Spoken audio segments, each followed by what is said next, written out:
ভাই 7 বছরের পোলা একটু জোরে চিল্লাইলে বাপ কয় তোমার সন্তান জোরে চিল্লায় কেন? আরে ভাই 7 বছর বয়স পর্যন্ত একটা সন্তান বাল্য থাকে, তাদেরকে স্কুলে পড়ায়, এটা বাল্য অত্যাচার বলতে পারেন? 7 বছরে একটা শিশুকে ধরে নিয়ে যে ক্যারেটে ভরে দেওয়া, এটাকে আমি বলবো বাল্য অত্যাচার। এটা বন্ধ করেন পারলে। ছেলেরা 7 বছর, আপনারা গবেষণা যারা করেন তারা ভালো করে দেখেন, 7 বছরের আগে সন্তানের হাতে কলম দিতে হয় না। 7 বছরের আগে সন্তানদেরকে খাতা কলমে কিছু লেখাতে হয় না। সন্তানের গ্রোথে সমস্যা হয়।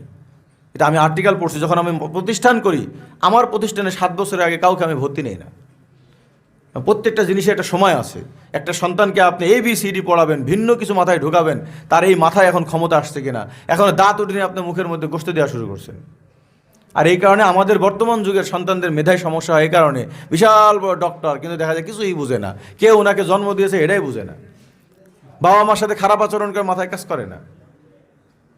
নবীকে গালি দিয়ে ফেলে একজন মুসলিমের পোলার হেতাহিত জ্ঞান নেই।